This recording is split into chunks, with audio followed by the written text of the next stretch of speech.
Discuss करते हैं। अब हम डिस्कस करेंगे factors affecting oxygen haemoglobin dissociation curve. तो सबसे पहला फैक्टर जो है ये पीएच या कंसंट्रेशन ऑफ H+ है। जैसे जैसे H+ की कंसंट्रेशन इंक्रीज होगी या पीएच कम होती है वैसे वैसे जो इसकी वजह से पार्शियल प्रेशर ऑफ ऑक्सीजन जो होता है वो रिड्यूस हो जाता है और हीमोग्लोबिन ऑक्सीजन का डिसोसिएशन होता है। और ये किधर की तरफ देखने को मिलता है हमें?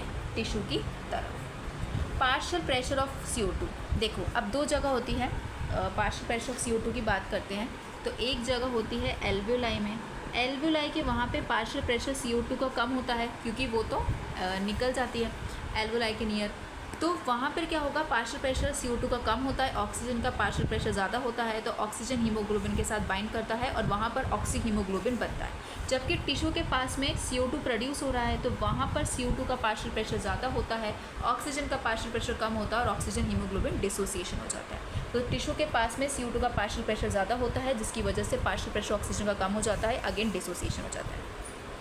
यहाँ पर एक इफेक्ट आता है बोहर इफेक्ट। बोहर इफेक्ट क्या कहता है कि H+ की कंसंट्रेशन इंक्रीज़ होने की वजह से CO2 की कंसंट्रेशन इंक्रीज़ होने की वजह से कहाँ पर? टिश्यू के वहाँ पे at the tissue due to increase in concentration of H+ and CO2 there is dissociation between haemoglobin and oxygen, that is oxy haemoglobin dissociation. और इसी को कहा था बोहर इफेक्ट। तो बोहर इफेक्ट क्या कहता है? Thus the partial pressure of CO2 and H+ concentration is responsible for shift in oxygen hemoglobin dissociation curve at tissue. This was discovered by Christian Bohr and thus known as Bohr effect.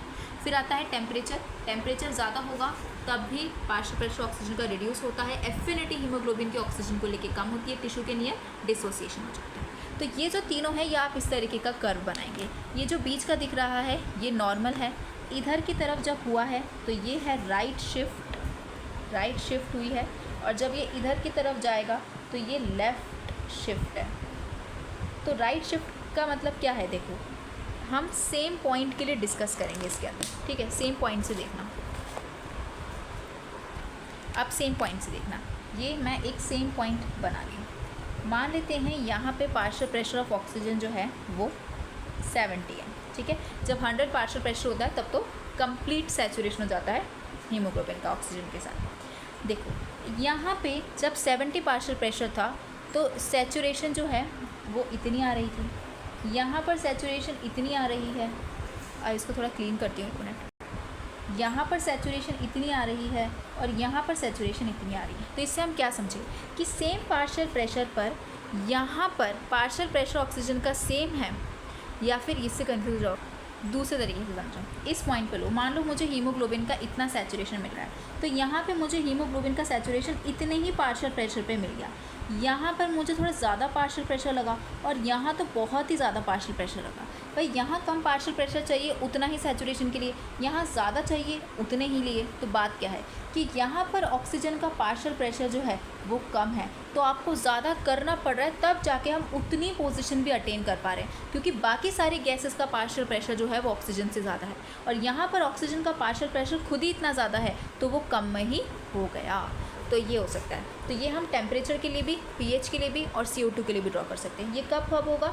जब ये वाला जो first, अगर मैं carbon dioxide के respect में बताऊं तो ये कब होगा? जब PCO2 ब्लड के अंदर ज़्यादा होगा तब राइट शिफ्ट होगी।